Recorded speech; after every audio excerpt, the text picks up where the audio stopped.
नमस्कार, सुप्रभात। आप देख रहे हैं राष्ट्र प्रथम, मैं हूं जिगर। खबरें विस्तार से देखिए। टाटा ग्रुप के पूर्व चेयरमैन साइरस मिस्त्री का सड़क दुर्घटना में निधन हो गया। अहमदाबाद हाईवे पर मुंबई से सटे पालघर में यह हादसा हुआ। शुरुआती जानकारी के मुताबिक मिस्त्री की मर्सिडीज कार कासा के पास रोड डिवाइडर से टकरा गई। टक्कर के बाद मर्सिडीज के एयरबैग भी खुले, लेकिन मिस्त्री समेत 2 लोगों की मौत हो चुकी। कार में कुछ 4 लोग सवार थे। पुलिस ने मर्सिडीज कार में सवार लोगों की डिटेल जारी की है। इसके मुताबिक एक्सीडेंट में साइरस मिस्त्री के साथ जहांगीर दिनशा पंडोले की भी जान चली गई है। अनायता पंडोले और दरियस पंडोले घायल हुए हैं। इस बीच जानकारी यह भी आई है कि हादसे का शिकार हुई मर्सिडीज कार को महिला ड्राइव कर रही थी, लेकिन पुलिस ने इसकी पुष्टि नहीं की। पालघर के पुलिस अधीक्षक बाला साहेब पाटिल ने बताया, मिस्त्री जिन कार में सवार थे उस कार का नंबर भी जारी किया गया है। एक्सीडेंट दोपहर करीब 3:30 बजे अहमदाबाद से मुंबई के रास्ते में सूर्या नदी के पुल पर हुआ। हादसे में 2 लोगों की मौत हो चुकी है, जबकि बाकी 2 लोग घायल हुए।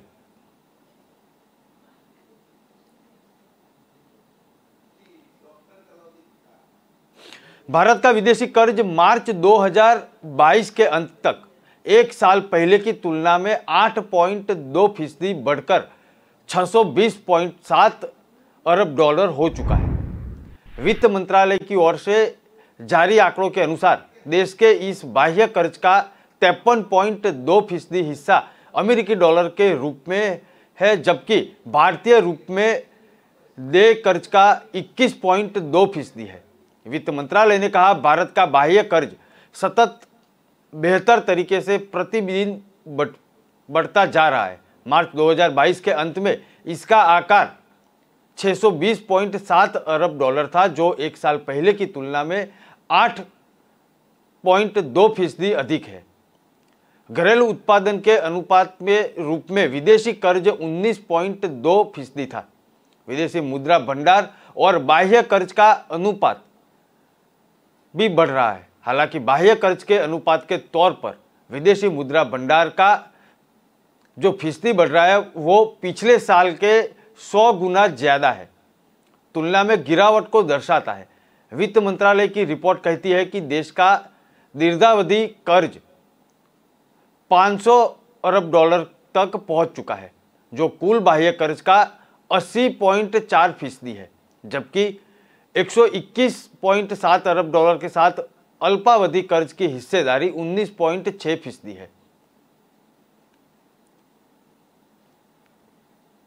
कांग्रेस से अलग हुए गुलाम नबी आजाद जम्मू की सैनिक कॉलोनी में एक रैली करने वाले हैं। कांग्रेस छोड़ने के बाद यह उनकी पहली सभा थी। इस दौरान वे अपनी नई पार्टी भी लॉन्च कर सकते हैं, ऐसी बात सामने आई थी।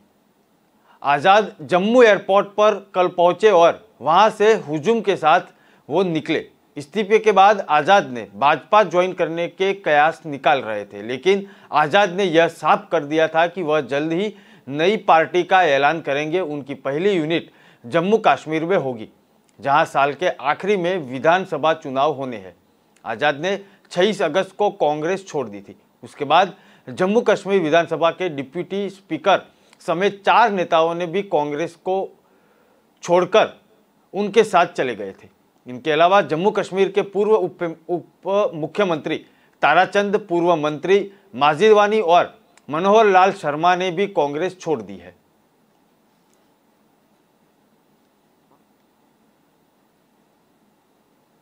केंद्रीय गृह मंत्री अमित शाह कल गुजरात में थे। गुजरात के अहमदाबाद में अमित शाह ने 6ठी Akhil Bharatiya jail duty meet में हिस्सा लिया। केंद्रीय गृह मंत्री अमित शाह गुजरात पहुंचे और अपने 1 दिवसीय दौरे में गुजरात के सबसे बड़े शहर अहमदाबाद के 3 कार्यक्रमों में हिस्सा लिया। ऐसे में केंद्रीय गृह मंत्री अमित शाह अहमदाबाद में Akhil Bharatiya jail duty meet में भी हिस्सा लिया था। इससे पहले केंद्रीय गृह मंत्री अमित शाह ने अहमदाबाद में 2 स्मार्ट स्कूल का उद्घाटन किया। इस दौरान उनके साथ गुजरात के मुख्यमंत्री भूपेंद्र पटेल भी मौजूद थे। गुजरात के अहमदाबाद में ये 1 दिवसीय दौरा था। केंद्रीय गृह मंत्री अमित शाह ने कहा कि यह Akhil Bharatiya jail duty meet 3 दिन तक चलने वाली है। यहाँ विभिन्न खेलों की प्रतियोगिताओं का भी आयोजन किया गया है। देश भर से लगभग 1000 से ज्यादा खिलाड़ी यहाँ पर आए हुए हैं। केंद्रीय गृह मंत्री अमित शाह ने इस दौरान कहा कि समाज में जेल को जिस दृष्टि से देखा जाता है उस दृष्टि से को भी बदलाव करने की जरूरत है। जेल में हर कैदी स्वभाव से अपराधी नहीं होता। कई बार कुछ घटना ऐसी होती है उनको अलग अलग प्रकार में गुनाह में साबित होना पड़ता है और उन्हें सजा भी होती है। गृह मंत्री अमित शाह ने आगे कहा कि दंड की प्रक्रिया बहुत जरूरी है, क्योंकि दंड नहीं होगा तो भय नहीं होगा, भय नहीं होगा तो अनुशासन नहीं होगा। अमित शाह ने कहा कि समाज में जेलों को किस नजरिए से देखा जाता है इस बदलने की जरूरत है। जेल में बंद प्रत्येक व्यक्ति स्वभाव से अपराधी नहीं होता है। कभी कभी ऐसी परिस्थितियां होती है जो उनकी संलिप्तता को मजबूर करती है, लेकिन समाज को क्रियाशील रखने के लिए यह आवश्यक प्रक्रिया है।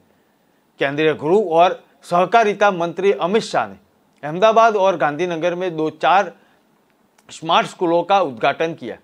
अहमदाबाद के थलतेज में नगर प्राथमिक शिक्षक प्रबंधन अनुपम स्कूल सहित 3 अन्य स्कूल और गांधीनगर के एक स्कूल सहित 4 स्मार्ट स्कूलों का उद्घाटन किया।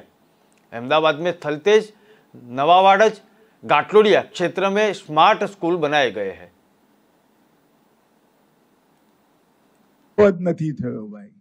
ગુજરાતની કાયદો અને વ્યવસ્થાની પરિસ્થિતિને ભારતીય जनता પાર્ટીની સરકારોએ નરેન્દ્રભાઈના નેતૃત્વમાં સમગ્ર દેશની અંદર આદર્શ કાયદો અને વ્યવસ્થાની પરિસ્થિતિ તરીકે પ્રસ્થાપિત કરી છે। આ કોંગ્રેસિયાઓનું રાજ હતું। એ વખતે વિદ્યાર્થી પરિષદના કાર્યકર્તા તરીકે પોરબંદર જતા મેં મારી આંખે બોર્ડ વાંચ્યું છે। અહીંયાથી પોરબંદર શરૂ થાય છે અને કાયદો અને વ્યવસ્થાની હદ પૂરી થાય છે। જેલ બંધ કરી દેવી પડી હતી। કાયદેસર અધિસૂચના બહાર પાડી પોરબંદરની જેલને તારા મારવા પડ્યા હતા, કારણ કે જેલનો કબજો દાણચોરોએ લઈ લીધો હતો। આજે ગુજરાતની અંદર કાયદો અને વ્યવસ્થાની પરિસ્થિતિ રાતના 12 વાગે 10 તોલા દાગીના શરીર પર લાદી स्कूटी पर बेसी दीकरी गरबा रमवा जाए, माँ बाप आराम थी सुई जाए छे, कहीं ज थवानुं नथी, हमणां पाछी आई जशे। मित्रों, परिवर्तन गुजरात सरकारे ज्यारे भारतीय जनता पार्टी ने हाथ में गुजरातनी बागडोर आई त्यारे थयुं छे। एक जमानो तो जे पहला गामडा में रह्या छे एमने खबर हशे, गामडा में कोई पण नेताजी जाए, धारासभ्य, संसद सभ्य, मंत्री जाए, एकमात्र मांग थी कि साहेब वीजळी पूरो टाइम ना आपो तो कई वांधो नहीं, सांजे खावाना टाइमे वारूना टाइमे वीजળી आवे एवुं करी देजो। नरेंद्रभाईनी सरकार बनी, सौथी पहला देश में सौथी पहला 24 कलाक वीजળી आपवानुं काम आ भारतीय जनता पार्टी सरकारे कर्युं। मित्रों, गुजरात के अंदर चाहे वन क्षेत्र हो को भी राज्य बहुत महत्व दे, ये बहुत जरूरी है। और इसके लिए मोदी सरकार आने के बाद एक बहुत व्यापक समीक्षा कर उस वक्त 2016 में जो जेल मैनुअल था उसकी जगह मॉडल जेल मैनुअल मोदी सरकार ने इंट्रोड्यूस किया है। मगर मैं आज फिर से एक बार कहना चाहता हूं कि सिर्फ 11 राज्य और केंद्र शासित प्रदेशों ने ही इस जेल मैनुअल को अपनाया है। मेरा आग्रह है सभी राज्यों से कि जो मॉडल जेल मैनुअल 2016 है, इसको सभी राज्य अविलंब स्वीकार करें और इसके आधार पर जेल सुधारणा के कार्यक्रम को अपने अपने राज्य में आगे ले जाए। इसके अंदर ढेर सारे सुधारात्मक बिंदु समाहित किए गए हैं। कैदियों के मानव अधिकारों के लिए, कैदियों के सुधार और पुनर्वसन के लिए, कानून, नियम और बुनियादी एकरूपता लाने के लिए जेल में के कॉम्प्यूटरीकरण पर जोर दिया गया है। महिला कैदियों के अधिकारों पर विशेष प्रावधान किए गए हैं और आफ्टर केयर की सुविधाओं पर ध्यान देने का एक बहुत बड़ा थ्रस्ट दिया गया है। जेल के निरीक्षण के लिए भी बहुत अच्छी वैज्ञानिक नियमावली बनाकर भेजी गई है। मौत की सजा पाए हुए कैदियों को भी इनके क्या अधिकार है इसकी शिक्षा का भी है, और जेल सुधार के कर्मचारियों के लिए भी कुछ अच्छे मॉडल इसके अंदर किए गए हैं। और ओवरक्राउडिंग की दिशा में भी सभी राज्यों ने सोचना पड़ेगा। बांग्लादेश की प्रधानमंत्री शेख हसीना आज भारत की 4 दिवसीय यात्रा पर आ रही है। इसके पहले उन्होंने रोहिंग्या मुसलमानों को उनके देश के लिए एक चुनौती बताया।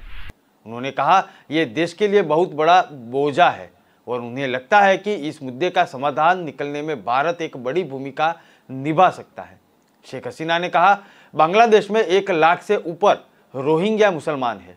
सब जानते हैं कि हमारे लिए एक बहुत बड़ा बोझ है। भारत एक बड़ा देश है, आप इन्हें समायोजित कर सकते हैं। हम सिर्फ आपकी बात नहीं कर रहे, अंतर्राष्ट्रीय समुदाय और पड़ोसी देशों से बात कर रहे हैं जो कुछ कदम उठाए जिसमें रोहिंग्या मुसलमान वापस अपने देश म्यांमार जा सके। उन्होंने कहा हमने मानवीय आधार पर उनको शरण दी थी, हमने जरूरत की सभी चीजें उपलब्ध कराई।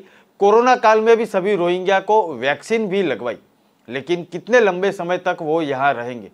वो कैंप बनाकर यह रह रहे और कुछ लोग ड्रग स्मगलिंग, हथियार और महिलाओं की तस्करी जैसे धंधे में फंस चुके हैं। वो जितना जल्दी अपने देश में चले जाए उतना ही अच्छा होगा। चीन बेल्ट एंड रोड इनिशिएटिव के जरिए बांग्लादेश और नेपाल जैसे छोटे देशों में पैर पसार रहा है। चीन गरीब देश में से कर्ज के रूप में बड़ा निवेश कर रहा है, लेकिन जब रेवेन्यू जनरेट नहीं होता है तो गरीब देश चीन के कर्ज तले दबा जाते हैं। यही श्रीलंका में हुआ है और श्रीलंका कर्जदार होता चला गया और आखिरकार दिवालिया हो गया। इस पर बांग्लादेश की पीएम ने कहा हमारी इकोनॉमी अभी भी मजबूत है। कोरोना काल, यूक्रेन रशिया जंग का असर तो हुआ, लेकिन बांग्लादेश हमेशा समय रहते कर्ज चुका देता है। हमारा डेबिट रेट काफ़ी कम है, हमारा डेवलपमेंट बहुत कैलकुलेटिव है, सब प्लान के मुताबिक ही चल रहा है। उन्होंने भारत को बांग्लादेश का टेस्टेड फ्रेंड यानी परखा हुआ मित्र बताया। उन्होंने कहा भारत ने वैक्सीन मैत्री प्रोग्राम के तहत बांग्लादेश को वैक्सीन कई खेप भेजी, ये भी सराहनीय है। उन्होंने पड़ोसी देशों के बीच मजबूत सहयोग कायम रखने पर जोर दिया। उन्होंने कहा कि भारत और बांग्लादेश के बीच मतभेद हो सकते हैं, लेकिन उन्हें बातचीत के माध्यम से हल किया जाना चाहिए।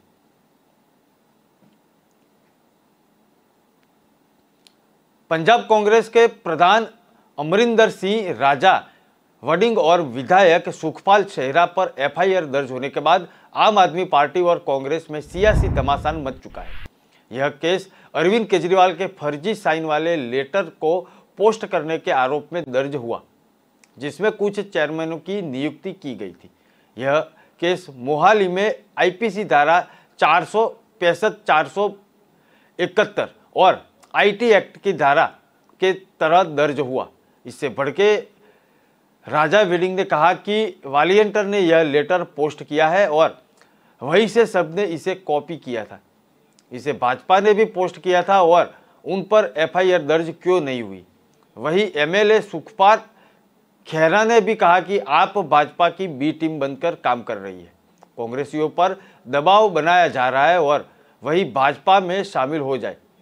आम आदमी पार्टी ने पंजाब में और बोर्ड कॉरपोरेशन के 9 चेयरमैन की नियुक्ति की है। इसका एक लेटर कांग्रेस ने शेयर किया, जिसमें नीचे अरविंद केजरीवाल के कथित साइन थे। हालांकि कांग्रेस का दावा था कि आम आदमी पार्टी के एक वर्कर अंकित सक्सेना ने अपने सोशल मीडिया पर शेयर किया था और इन लेटर से साफ है कि पंजाब सरकार दिल्ली से चल रही है।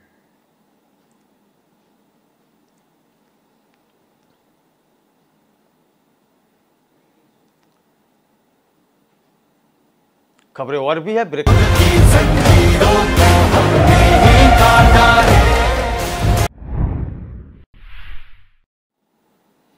सोनाली फोगाट हत्याकांड के बाद यूपी के फिल्म डायरेक्टर ने नया खुलासा किया। उत्तर प्रदेश के सीतापुर के रहने वाले प्रोड्यूसर डायरेक्टर मोहम्मद अकरम अंसारी ने सोनाली ने मौत से करीब 20 दिन पहले की बात की थी। अकरम के मुताबिक इस बातचीत में सोनाली ने पीए सुधीर को पैसा नहीं देने के लिए कहा था। अकरम ने बताया कि 12 इवेंट्स में काम ऑफर करने के सिलसिले में उन्होंने सोनाली फोगाट से संपर्क किया था, लेकिन सुधीर की वजह से कॉन्ट्रैक्ट साइन नहीं हो पा रहा था। मैंने जब मैडम से संपर्क किया तो उन्होंने कहा कि मेरे कुछ प्रूफ सुधीर के पास है, जिस वजह से वो मुझे ब्लैकमेल करता है।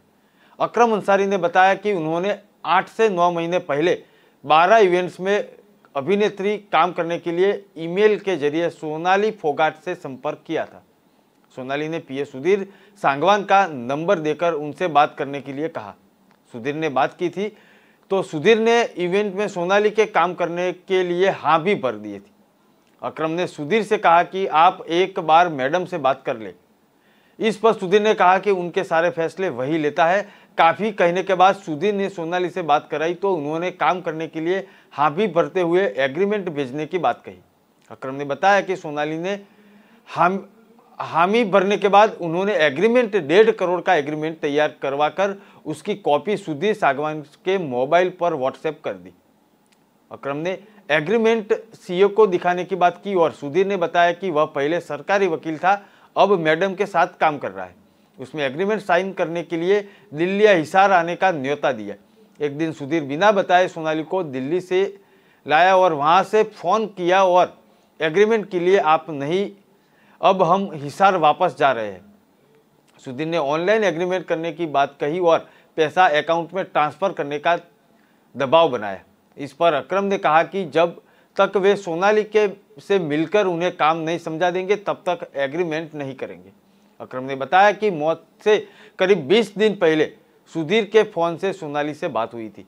इस दौरान सोनाली ने सुधीर के सामने आया यह कह दिया था कि जो सुधीर कहता है वैसा कर दो, लेकिन बात करते हुए सोनाली सुधीर से अलग हो गई थी। एकांत में आकर बताया कि वह डिप्रेशन में है और काफी परेशान है, इसलिए सुधीर को कोई पेमेंट नहीं देना, वह पेमेंट उन तक नहीं पहुंचेगी। सोनाली ने अकरम से कहा कि उनकी सुधीर से अब नहीं बनती। सुधीर ने एग्रीमेंट के संबंध में कई बातें छिपाई है। आप सुधीर से कभी फोन पर बात नहीं करेंगे। मैं सुधीर से आपका नंबर लेकर आपसे बात और मीटिंग करूंगी।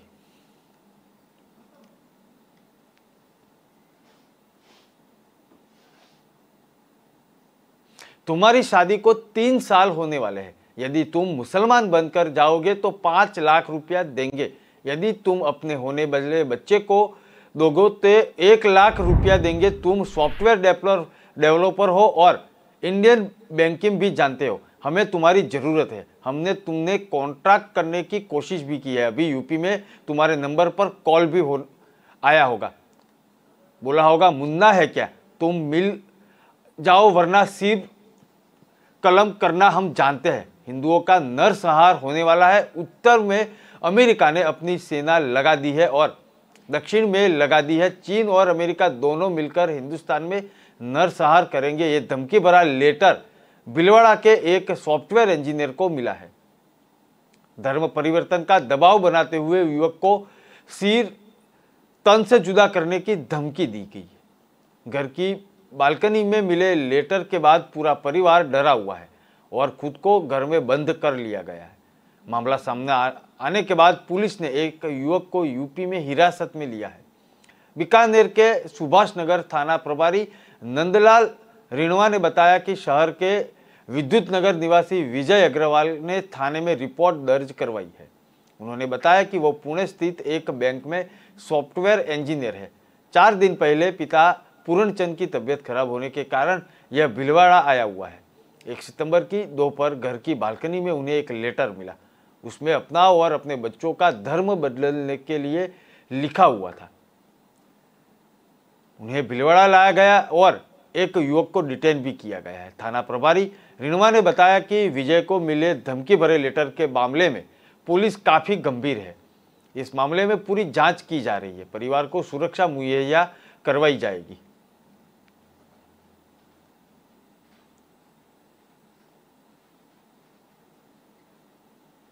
पंजाब में कार सुपर्दी के बदले 13,000 की रिश्वत लेने वाले assistant sub inspector Balwinder Singh को सस्पेंड कर दिया गया है। यह एएसआई फिरोजपुर में थाना मालावाला में तैनात है। लड़ाई झगड़े के मामले में उनसे कार सुपर्दी देने के बाद यह रिश्वत मांगी हुई थी। रिश्वत देने वालों ने का स्टिंग ऑपरेशन करते हुए वीडियो बना लिया गया था। उनका वीडियो सामने आने के बाद सस्पेंड कर दिया गया है। उनके खिलाफ विभागीय जांच शुरू हो चुकी है। कामलवाला में रहने वाले किशन ने बताया कि 22 नवंबर 2021 को उस पर लड़ाई झगड़े का एक केस दर्ज हुआ था, जिसमें उनकी कार भी जब्त कर ली गई थी। जब वह कार सुपुर्दगी लेने के लिए थाना पहुंचा तो एएसआई बलविंदर सिंह मिला। पहले वह 2-3 दिन चक्कर कटवाता रहा, फिर 20,000 रुपये की मांग की, जिसमें 10,000 अपने लिए, 5,000 एसएचओ और बाकी मुंशी के लिए मांगे थे।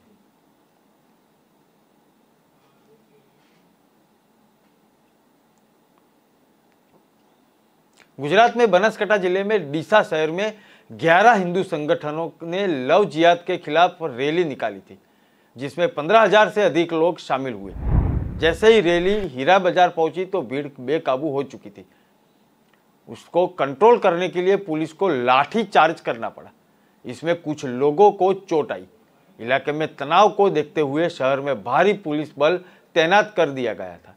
हिंदू संगठनों का आरोप है कि बीते दिन डीसा तहसील के मालगढ़ गांव में लव जिहाद के कारण एक लड़की के पिता ने जहर खाकर जान देने की कोशिश की। लड़की ने चाचा ने बताया कि उनकी भतीजी को पड़ोस में रहने वाले एजाज ने प्रेम जाल में फंसाया था और घर से भगाकर ले गया। उसका धर्म भी बदल दिया। लड़की की मां को तलाशते हुए वहां पहुंची तो उनको भी कैद कर लिया गया।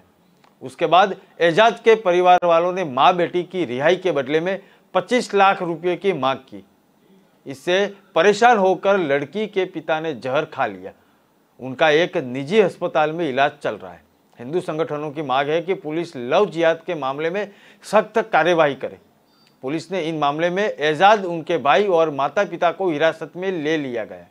पुलिस ने उनके खिलाफ आपराधिक धमकी, जबरन वसूली तथा आत्महत्या के उकसाने का मामला दर्ज किया है। मामले की जांच जारी है। रैली के बाद डीसा के बीजेपी विधायक शशिकांत पंड्या ने मीडिया से बातचीत की और कहा कि मैं कहा कि सिर्फ ये अंगड़ाई है, आगे और लड़ाई है। उन्होंने चेतावनी देते हुए कहा कि मुस्लिम लड़के हिंदू लड़कियों को बहला फुसलाकर धर्मांतरण की ओर न ले जाए, वरना उन्हें इसके गंभीर परिणाम भुगतने होंगे।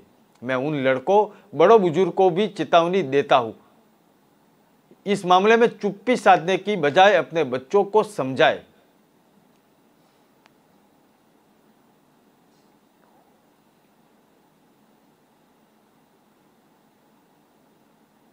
पंजाब के पूर्व सीएम प्रकाश सिंह बादल की तबीयत अचानक बिगड़ गई, जिसके बाद चंडीगढ़ स्थित पीजीआई में भर्ती कराया गया है, जहां डॉक्टरों की टीम प्रकाश सिंह बादल की सेहत की निगरानी कर रहे हैं। डॉक्टरों के मुताबिक पिछले 2-3 दिन से उन्हें हल्का बुखार था।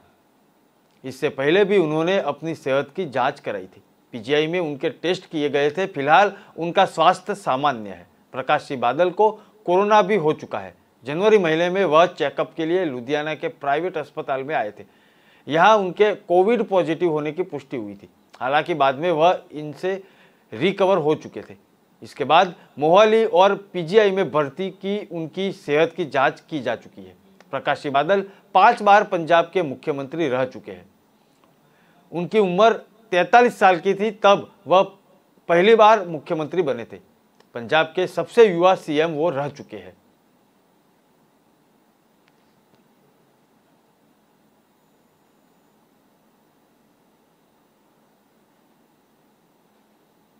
बीजेपी प्रदेश कार्यालय में बैठक कल हुई। इस बैठक में प्रदेश प्रभारी मुरलीधर राव, प्रदेश अध्यक्ष वीडी शर्मा, सीएम शिवराज सिंह चौहान, राष्ट्रीय महासचिव कैलाश विजयवर्गीय भी शामिल थे। दिन भर बीजेपी की अलग अलग बैठकें हुई और बीते दिनों बारिश के कारण पंचमढ़ी में प्रस्तावित प्रदेश कार्य समिति की बैठक कैंसिल हो चुकी थी। छोटे स्वरूप में कार्य समिति की बैठक भी हुई, जिसमें 2 प्रस्ताव पारित किए गए। बीजेपी ऑफिस की बैठक में केंद्रीय मंत्री ज्योतिरादित्य सिंधिया और नरेंद्र सिंह तोमर भी भोपाल पहुंचे थे। सिंधिया बीजेपी ऑफिस में आयोजित बैठक में शामिल होकर दिल्ली वापस चले गए।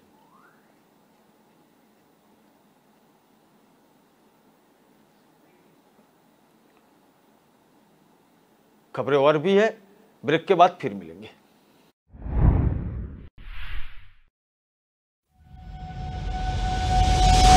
लहरों से डरकर नौका पार नहीं होती, कोशिश करने वालों की कभी हार नहीं होती। नन्ही चींटी जब दाना लेकर चलती है, चढ़ती दीवारों पर 100 बार फिसलती है। मन का विश्वास रगों में साहस भरता है, चढ़कर गिरना गिरकर चढ़ना न अखरता है। आखिर उसकी मेहनत बेकार नहीं होती, कोशिश करने वालों की कभी हार नहीं होती। डुबकी या सिंधु में गोताखोर लगाता, जा जाकर खाली हाथ लौट कर आता। मिलते नहीं सहज ही मोती गहरे पानी में, बढ़ता 2 गुना उत्साह इसी हैरानी में। मुट्ठी उसकी खाली हर बार नहीं होती, कोशिश करने वालों की कभी हार नहीं होती। असफलता एक चुनौती है, इसे स्वीकार करो। क्या कमी रह गई देखो और सुधार करो। जब तक न सफल हो नींद चैन को त्यागो तो, संघर्ष का मैदान छोड़कर मत भागो तो। कुछ किए बिना ही जय जयकार नहीं होती, कोशिश करने वालों की कभी हार नहीं होती। कुछ नया करो।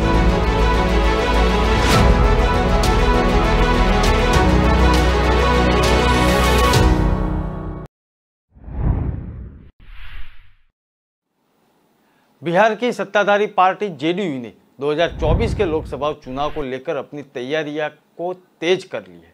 ऐसे में राष्ट्रीय परिषद की बैठक भी कल हुई, जहां जेडीयू संसदीय बोर्ड के राष्ट्रीय अध्यक्ष उपेंद्र कुशवाहा ने सीएम नीतीश कुमार के 50 सीटों पर बीजेपी को रोकने का फॉर्मूला बताया। उन्होंने कहा कि सभी विपक्षी दल अगर एक साथ एक मंच पर आ जाएंगे तब कुछ संभव है। हम सभी की पहली प्राथमिकता देश से प्रधानमंत्री नरेंद्र मोदी को सत्ता से बेदखल करना है। प्रधानमंत्री उम्मीदवार को लेकर अभी सभी कोई चर्चा नहीं कर रहा है। बता दें कि कल के बैठक के दौरान बिहार के सीएम नीतीश कुमार ने कहा कि 2024 के चुनाव में बीजेपी 50 सीटों पर ही सिमट जाएगी। यही नहीं, पटना में नीतीश कुमार के पोस्टर भी लगने के शुरू हो चुके हैं, जिसमें लिखा है बिहार में दिखा, भारत में दिखाएंगे। वही आज जेडीयू के राष्ट्रीय परिषद की बैठक होने वाली है, जिसमें एक बार फिर से आगे की रणनीति पर चर्चा होगी। कल जेडीयू कार्यालय में राज्य कार्यकारिणी और राष्ट्रीय कार्यकारिणी की बैठक करीब 6 घंटे तक चली थी, जिसमें मुख्यमंत्री नीतीश कुमार के साथ जेडीयू के राष्ट्रीय अध्यक्ष ललन सिंह सहित जेडीयू के राष्ट्रीय कार्य समिति के तमाम सदस्य मौजूद थे।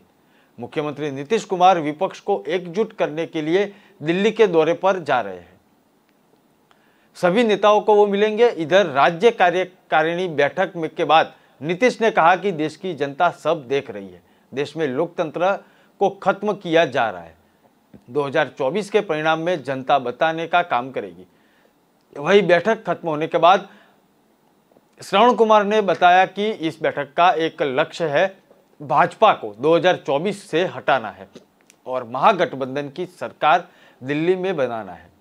देश में जो बेरोजगारी, महंगाई है, जिस तरीके से नफरत के वातावरण को फैलाया जा रहा है, बीजेपी के इन मंसूबों को कामयाब नहीं होने देना।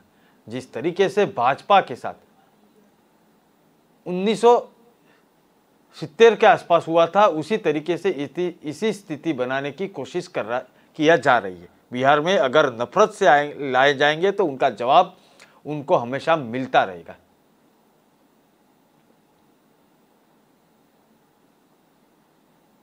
प्रसपा लोहिया की प्रदेश कार्यकारिणी और सभी प्रकोष्ठ के अध्यक्षों की बैठक 16 को पार्टी कार्यालय में होगी। पार्टी के प्रमुख महासचिव अजय त्रिपाठी मुन्ना ने बताया कि इस बैठक में पार्टी संस्थापक शिवपाल सिंह यादव व प्रदेश अध्यक्ष आदित्य यादव आगे की रणनीति के बारे में जानकारी देंगे। निकाय चुनाव के पहले आंदोलन चलाने की घोषणा की जाएगी। पार्टी संस्थापक और प्रदेश अध्यक्ष ने विभिन्न पदाधिकारियों के साथ विचार विमर्श किया। इसमें तय किया गया कि पार्टी जनहित के मुद्दे को लेकर निरंतर आंदोलन चलाएगी। जनता की समस्याओं का निस्तारण करने के लिए अभियान चला जाएगा। स्थानीय स्तर पर समस्या का समाधान नहीं होने पर मुख्यमंत्री को अवगत कराया जाएगा। इस दौरान निकाय चुनाव की तैयारी पर भी चर्चा हुई।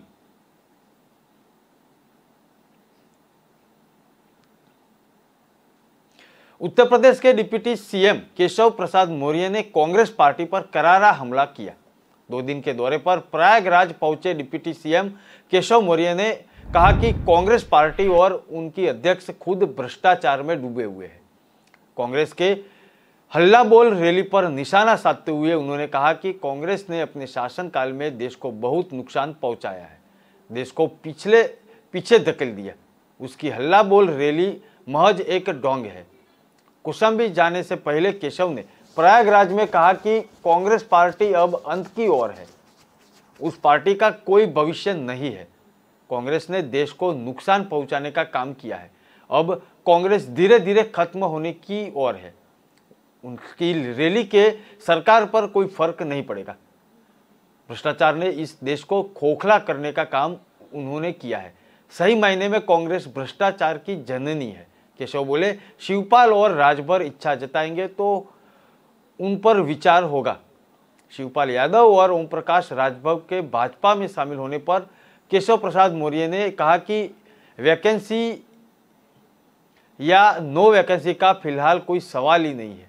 पहले अगर वह इच्छा जताएंगे तो पार्टी उस पर विचार करेगी।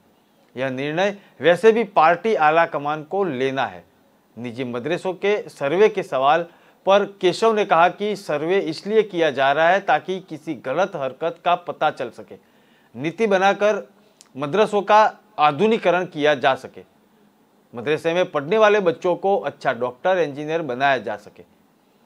ओवैसी मुसलमानों को गुमराह कर रहे हैं, वह मुसलमानों की बेहतरीन तरक्की नहीं दे सकते। सरकार सबको आगे बढ़ाना चाहती है, इसी वजह से मदरसों का आधुनिकीकरण किया जाना चाहिए।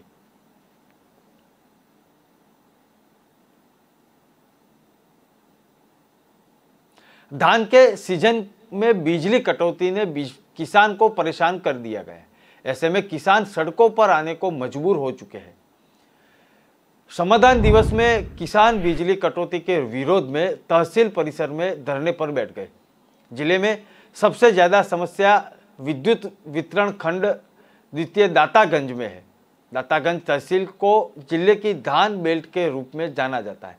यहाँ फसलों की सिंचाई पूरी तरह से नलकूपों पर निर्भर है। इस बार बारिश भी अच्छी नहीं हुई, बिजली कटौती है और वोल्टेज लो है। इसके कारण नलकूप भी नहीं चला जा सकता। विद्युत मंडल विद्युत द्वितीय के तहत आने वाले दातागंज, ककराला, अलापुर, उसावा में लगातार किसान बिजली कटौती के विरोध में प्रदर्शन और बिजली उपकेंद्रों का घेराव कर रहे हैं, लेकिन उनकी समस्या का समाधान नहीं हो पा रहा। बिजली कटौती और लो वोल्टेज की समस्या की शिकायत लेकर अंगदपुर, रायपुर, धीरपुर, कुठे, पुलिया आदि गांव के किसान समाधान दिवस में दातागंज तहसील मुख्यालय पहुंचे थे। किसानों ने अधिकारियों के सामने बिजली कटौती और लो वोल्टेज की शिकायत रखी। यहाँ ठोस आश्वासन नहीं मिला। तमाम किसान समाधान दिवस के दौरान तहसील परिसर में ही धरने पर बैठ गए। राम शिरोमणि ने किसानों को समझाया और उनकी समस्या का समाधान कराने का आश्वासन दिया। उसके बाद किसान घर को लौटे। इस दौरान मुरेंद्र जयवीर, पुष्पेंद्र जगपाल, राजेंद्र मुन्ना लाल आदि किसान मौजूद रहे। कुछ इलाकों में ओवरलोडिंग की समस्या है।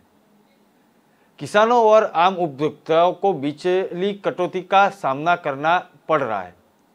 इसका पूरा प्रयास किया जा रहा है और हमारे पास जो भी संसाधन है उनका पूरा उपयोग किया जा रहा है, वैसे प्रशासन की ओर से बताया गया।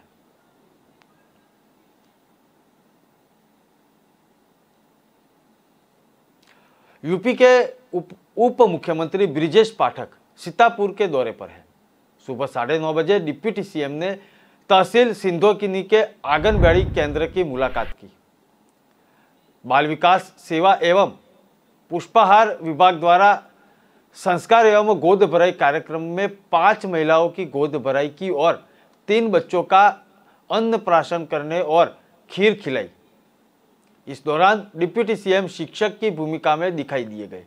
कक्षा में 2 बच्चों के पास घुटने पर बैठकर डिप्टी सीएम में शिक्षण कार्य की जानकारी ली। पत्रकारों से बातचीत करते हुए उन्होंने कहा कि मुख्यमंत्री गरीब के उत्थान के लिए निरंतर कार्य कर रहे हैं। सभी पत्रों को योजनाओं का लाभ मिल रहा है, कानूनी व्यवस्था बेहतर है। एक सवाल के जवाब में उन्होंने कहा कि सीतापुर में उच्च स्तरीय स्वास्थ्य सुविधाएं मुहैया कराने की सरकार का लक्ष्य है। इसके बाद डिप्टी सीएम विकास खंड कसमंडा की ग्राम पंचायत महोली के गौ आश्रय स्थल का निरीक्षण करने के लिए पहुंचे। उन्होंने गौशाला में गायों का पूजन किया। डिप्टी सीएम का यह निरीक्षण करने का कार्यक्रम था।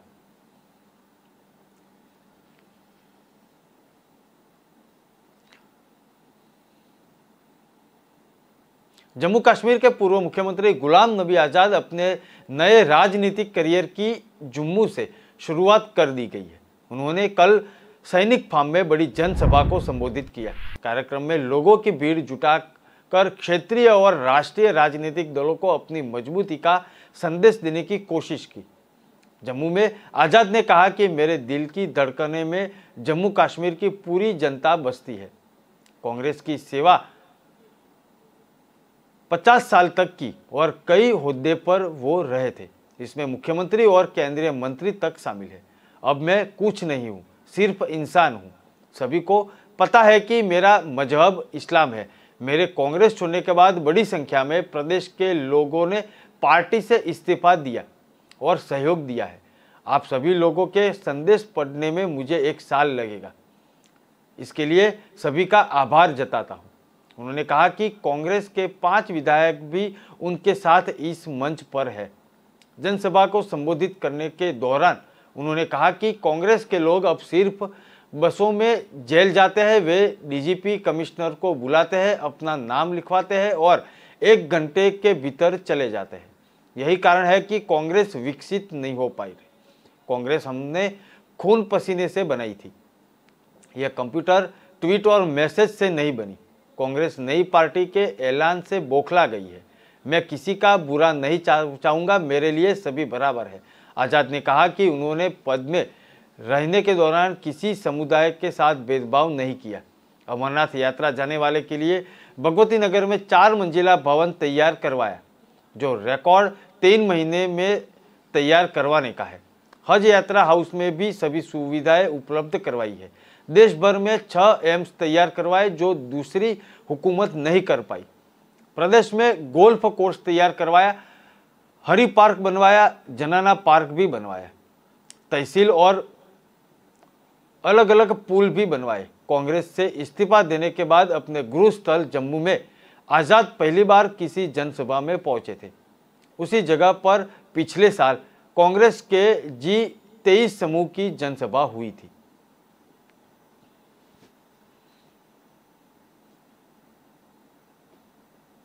उत्तराखंड में विधानसभा सहित तमाम भर्तियों के विवाद में कांग्रेस के पूर्व राष्ट्रीय अध्यक्ष राहुल गांधी के बाद अब पार्टी की राष्ट्रीय महासचिव प्रियंका गांधी वाड्रा ने भी भाजपा सरकार पर हमला बोला है। अपने फेसबुक पेज में प्रियंका ने कहा कि उत्तराखंड में बड़े पैमाने पर हुए भर्ती घोटाले में होनहार युवाओं को निराश किया गया है। उन्होंने आगे बढ़ाकर एक तरफ राज्य के सेवा चयन आयोग की भर्ती परीक्षाओं में पेपर लीक और भ्रष्टाचार सामने आ रहा है, वहीं दूसरी तरफ विधानसभा में हुई भर्तियों में भी भारी घोटाला सामने आया है। इसमें तमाम नेताओं ने रिश्तेदार और संबंधियों को बड़ी संख्या में पद पर लौटे गए। प्रियंका गांधी वाड्रा ने कहा कि इन घोटालों की जांच में नेता, पुलिसकर्मी, सचिवालय के कर्मचारी, आउटसोर्सिंग कंपनी के कर्मचारी, कुछ युवा कोर्ट के कर्मचारी और कोचिंग सेंटर से जुड़े लोगों की संलिप्तता सामने आई है। इसमें अंदाजा लगाया जा सकता है कि उत्तराखंड में भर्ती घोटालों का कितना विशाल रैकेट चलाया जा रहा है। युवाओं को भविष्य को अंधकार में डाल दिया गया है। इतने बड़े पैमाने पर हुए भ्रष्टाचार ने एक बार फिर साबित किया है कि चाहे उत्तराखंड हो या उत्तर प्रदेश भाजपा की सरकार देश भर में युवाओं के भविष्य से खिलवाड़ कर रही है। लगातार हो रहे इन घोटालों के और अन्य शिक्षित युवाओं को सिर्फ निराश किया है, बल्कि उनके भविष्य को अंधकार में डाल दिया गया है।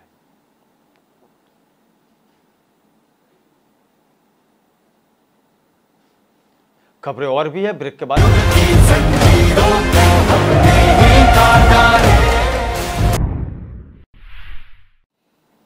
अमृत सरोवर परियोजना के तहत केंद्रीय विदेश मंत्री डॉक्टर एस जयशंकर ने पैरवी की। केंद्रीय विदेश मंत्री डॉक्टर एस जयशंकर आज नर्मदा के दौरे पर थे। इस यात्रा के दौरान नंदोल तालुका के लचरस गांव के आज़ादी का अमृत महोत्सव उत्सव के हिस्से के रूप में निर्मित अमृत सरोवर का दौरा किया और अब तक किए गए कार्यों पर संतोष व्यक्त किया।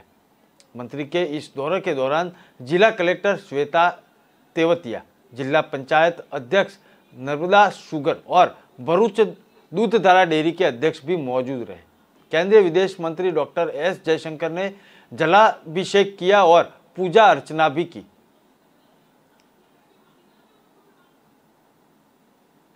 जो शिलान्यास जो हुआ है होटल का, ये प्रोजेक्ट इसका बहुत महत्व है। हमारी कोशिश थी कि ताज ग्रुप ये निर्णय लें और यहाँ होटल स्थापना का जो है काम शुरू करें। तो हमें आज बहुत खुशी है कि ग्रुप के चेयरमैन खुद चंद्रशेखरन जी आए हैं इस फंक्शन के लिए और हमारी अपेक्षा है कि ये होटल जल्दी बनेगा और जो यहाँ की जो टूरिज्म की जो गति जो है। गुजरात विधानसभा चुनाव से पहले कांग्रेस नेता भरत सिंह सोलंकी फिर से सक्रिय हो गए हैं। कुछ समय तक राजनीति से दूर रहने के बाद अब वह कांग्रेस के कार्यक्रमों में नजर आ रहे हैं। राहुल गांधी के दौरे से पहले भरत सोलंकी की पत्नी का एक वीडियो सामने आया है। वीडियो में राहुल गांधी को संबोधित करते हुए वो कह रहे हैं कि मेरा भरत सिंह सोलंकी से कोई समझौता नहीं है। अगर भरत सिंह अपना घर नहीं संभाल पाए तो कांग्रेस क्या करेगी। माधव सिंह की मृत्यु के बाद भरत सिंह अनियंत्रित हो चुके हैं। इसके अलावा रेशमा पटेल भी कह रही है कि मेरे पति भरत सिंह को 2 पाटीदार लड़कियों से शादी करने के बाद 24 साल की लड़की से शादी करना चाहते हैं। राहुल गांधी के गुजरात दौरे से पहले भी इस वीडियो के सामने आने के बाद तरह तरह की दलीलें दी जा रही है। कांग्रेस के दिग्गज नेता और पूर्व केंद्रीय मंत्री भरत सिंह सोलंकी कुछ महीने पहले अपनी निजी जिंदगी को लेकर विवाद में आए थे। कुछ दिनों पहले भरत सिंह सोलंकी का एक और लड़की के साथ का वीडियो वायरल हुआ था। भरत सिंह की पत्नी रेशमा पटेल आनंद के विद्यानगर रोड पर स्थित असरिया बंगले के पास पहुंची और भरत सिंह एक अन्य युवती के साथ मिले थे। इस पूरी घटना का वीडियो भी वहां मौजूद लोगों ने बना लिया था, जो खूब वायरल हुआ था।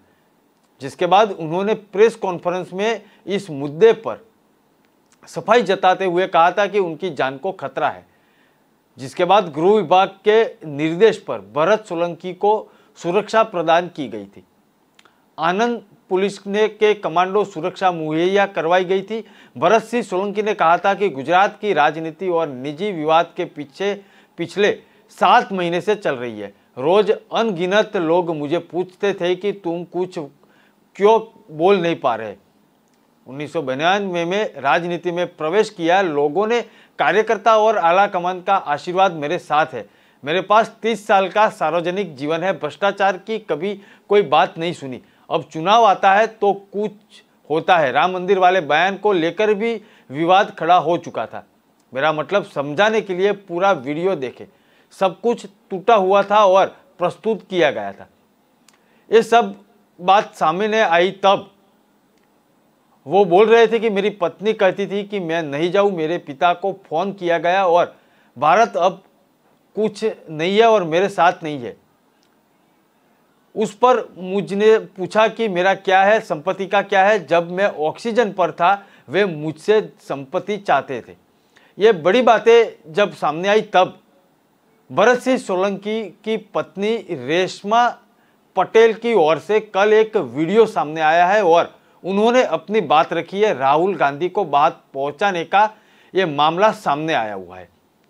जब ये मामला सामने आया तब उनकी पत्नी ने कहा कि जब जब मैं मेरी बात कह रही हूं तब तब मेरे सामने एक क्वेश्चन मार्क हो रहा है और भरत सिंह सोलंकी मेरी बात सुन नहीं रहे। राहुल गांधी को उन्होंने कहा है कि जब गुजरात कांग्रेस की कार्याध्यक्ष सदस्य और आंदोलनकारी महिला एवं वंदना पटेल की ओर से श्वेता राहुल जी को दर्दपूर्ण रेशमा ने दर्दपूर्ण विनती भी की है। और ये वीडियो जब सामने आया हुआ है तब गुजरात की राजनीति में एक माहौल गरमाया हुआ है। आइए सुनते हैं वो वीडियो क्या है।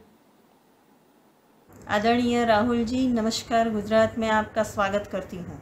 मैं गुजरात प्रदेश कांग्रेस के पूर्व प्रमुख भरत भाई सोलंकी की पत्नी और जन्म से कांग्रेस विचारधारा से जुड़ी चुस्त कार्यकर्ता रेशमा भरत सोलंकी गुजरात कांग्रेस के हित में इस वीडियो के माध्यम से आपको मेरे पति जो गुजरात कांग्रेस के सर्वसत्ताधीश नेता भरत सिंह सोलंकी जो खुद का परिवार नहीं संभाल सका वो कांग्रेस परिवार को कैसे संभालेगा। मेरे ससुर जी माधव सिंह सोलंकी के अवसान के बाद भरत भाई बेलगाम हो गए हैं। मेरे साथ बदसलूकी की 2 पाटीदार लड़कियों से शादी करने के बाद दोनों को डिवोर्स देकर अब सिर्फ 24 साल उम्र की महिला कांग्रेस के संबंध में आई लड़की से तीसरी शादी करने का व्यक्तिगत प्रेस कॉन्फ्रेंस करके जाहिर कर दिया है।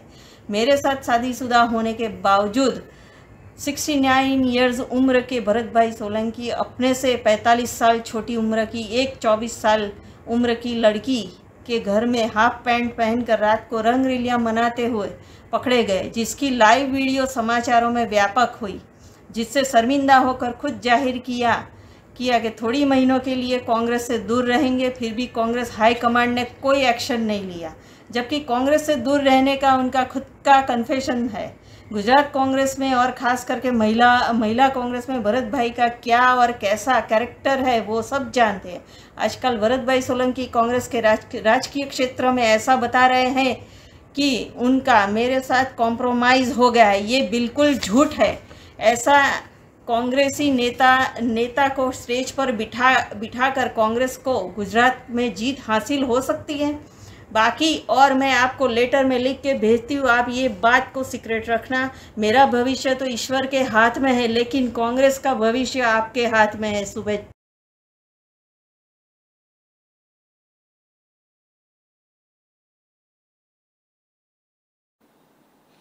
महंगाई के खिलाफ कांग्रेस की कल हल्ला बोल हुई। रैली में राहुल गांधी ने भाजपा पर जोरदार हमला बोला।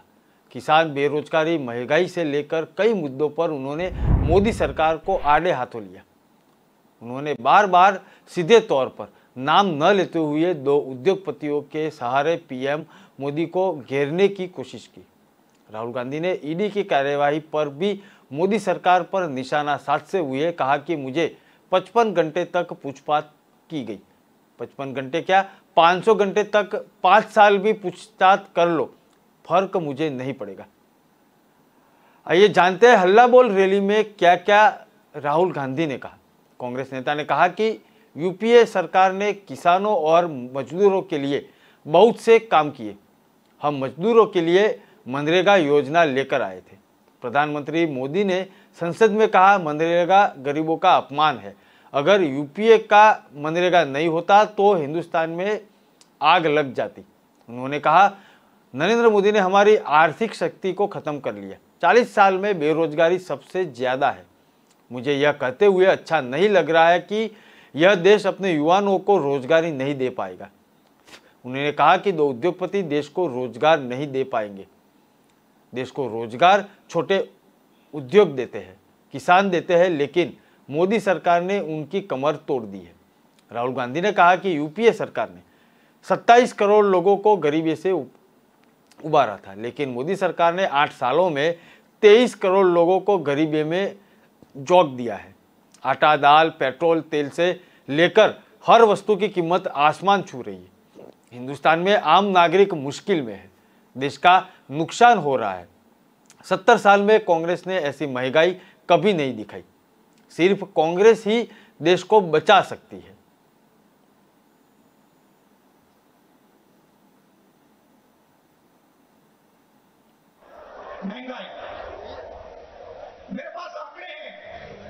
2014 में एलपीजी का सिलेंडर 410 रुपए का था, आज 1050 रुपए का है। पेट्रोल 70 रुपए लीटर, आज तकरीबन 100 रुपए लीटर। डीजल 55 रुपए लीटर, आज 90 रुपए लीटर। सरसों का तेल 90 रुपए लीटर, आज 200 रुपए लीटर। दूध 35 रुपए लीटर, आज 60 रुपए लीटर। आटा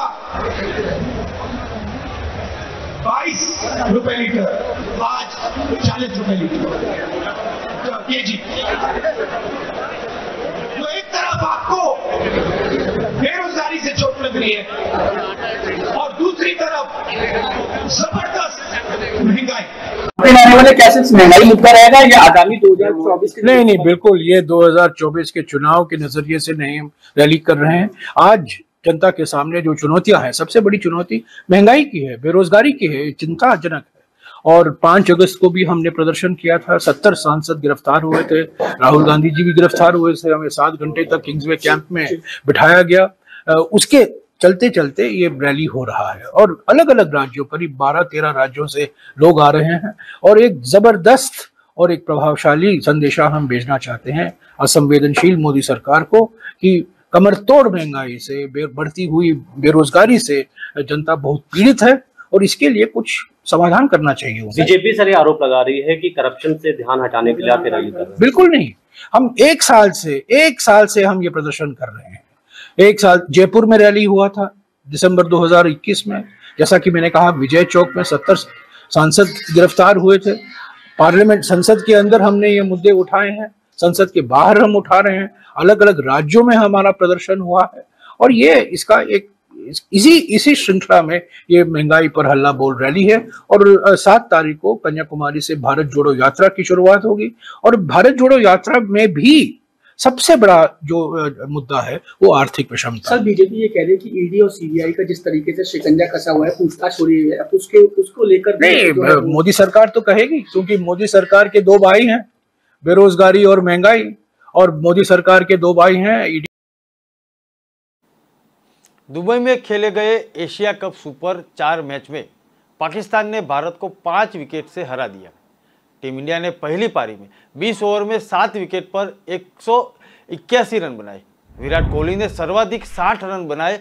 जवाब में पाकिस्तान ने रन के लक्ष्य को 19.5 ओवर में हासिल कर लिया, 5 विकेट से हासिल कर लिया और भारत को हरा दिया। पाकिस्तान के लिए मोहम्मद रिजवान इस मैच के हीरो बने हुए थे।